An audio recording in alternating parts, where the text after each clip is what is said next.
Hey folks, I'm Tom Vasel and welcome to Look Back.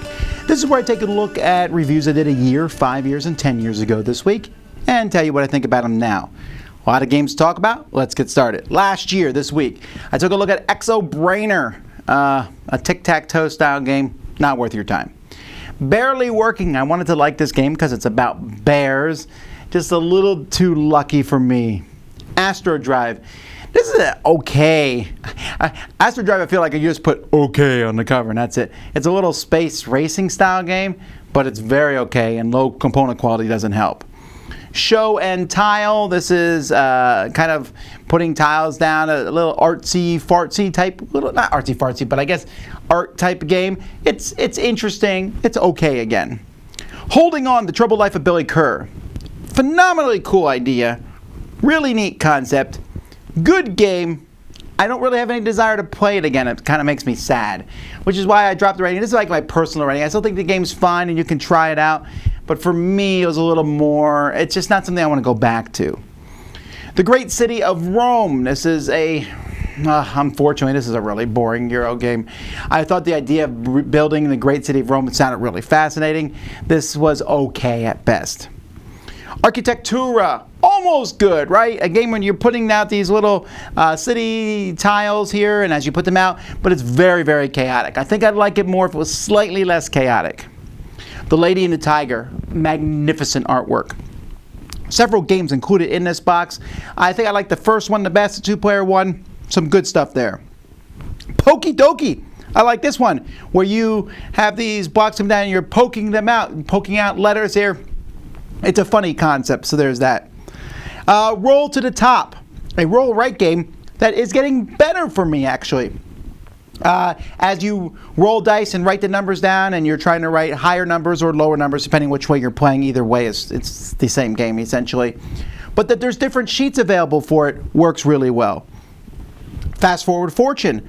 I like the fast forward games. This one here, a slot machine, it's fairly light, but this lightness works for me because you can keep playing it over and over. I taught some people this and they played it many, many games in a row. I taught some people who didn't play many games together and they really enjoyed it, and I was glad to see it still working. Walls of York, a roll and write, but with actual putting out pieces. I mean, it's not really a roll and write, but you're building out these walls, trying to put things in. This is a really solid game. I think this one should get more love, honestly. It looks neat. It might be a bigger game than the game itself, I suppose. Like, there's all these pieces, but it's a pretty small game. But I really like it. Terraforming Mars Colonies, still think this is a fantastic expansion. It does add a little bit to the length of the game, but it's one that when I play Terraforming Mars, I want to play with it. And Firenze, new edition, I think last year. Firenze, the tower building game, just an absolutely fantastic game. So simple. Take a card and get the tower pieces on it, or skip cards. Take the one you really want, but you have to add a tower piece to them. Really simple concept, great game. 5 years ago, Aquasphere. I like some Stefan Feld games a lot, others I don't. Aquasphere was just not very interesting for me. A lot of mechanisms, really cool theme, didn't come together.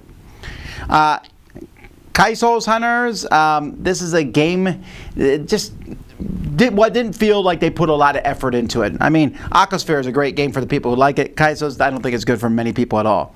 Blood of the Werewolf, ooh, let's make a cool little card game about werewolves, except for the cool little part. Circus, Viola Volente Sensational Circus. This is a circus game where you're trying to collect sets. It's okay. Hospital Rush. This is a little game about people coming to a hospital. Unfortunately, there's a new one, a new kind of this game, this medical rush that's coming out this year that I think it's going to be much better. This was okay, maybe a little too small.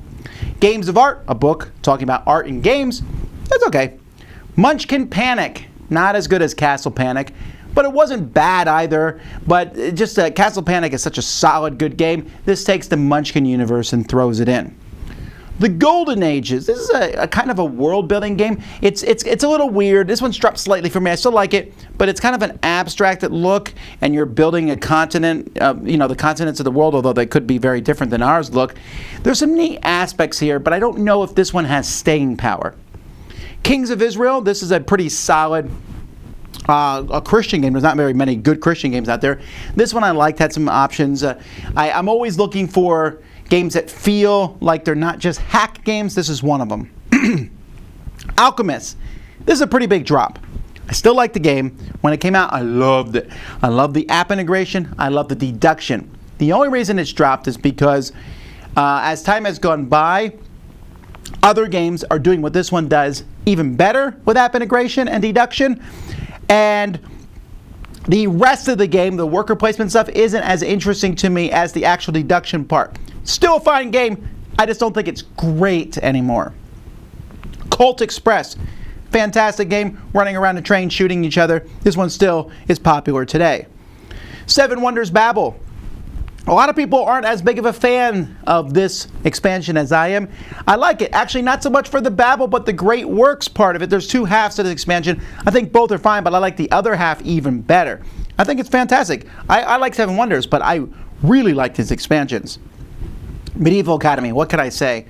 One of the best gateway style games for new people to get into gaming. This one I really wish had taken off more. I know Yellow picked it up I think a year later, and it did okay, but not as well as it should have. This is a game that you should teach people. A drafting game, really works well.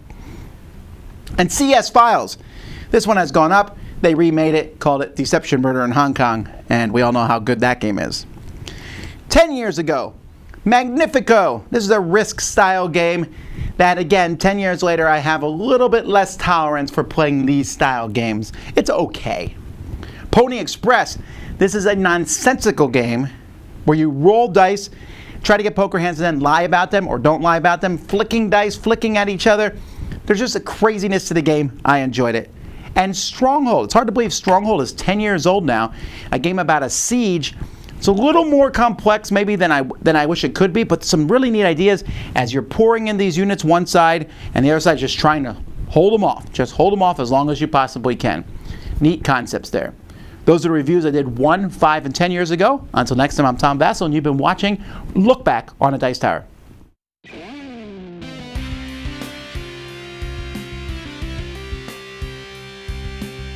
Thanks so much for watching another Dice Tower video. If you enjoy our videos, subscribe to the channel for more fun, comprehensive board game coverage. Also, consider joining us at one of our events. Come to Dice Tower Retreat, a small, intimate gathering where gaming is king. Join us for Dice Tower Cruise, the largest board game cruise. Attend Dice Tower West in Las Vegas for gaming fun on the West Coast, or Dice Tower East in Orlando in sunny Florida. Dice Tower Conventions, the friendliest gaming conventions on Earth. I'm Eric Summerer, and you've been watching The Dice Tower.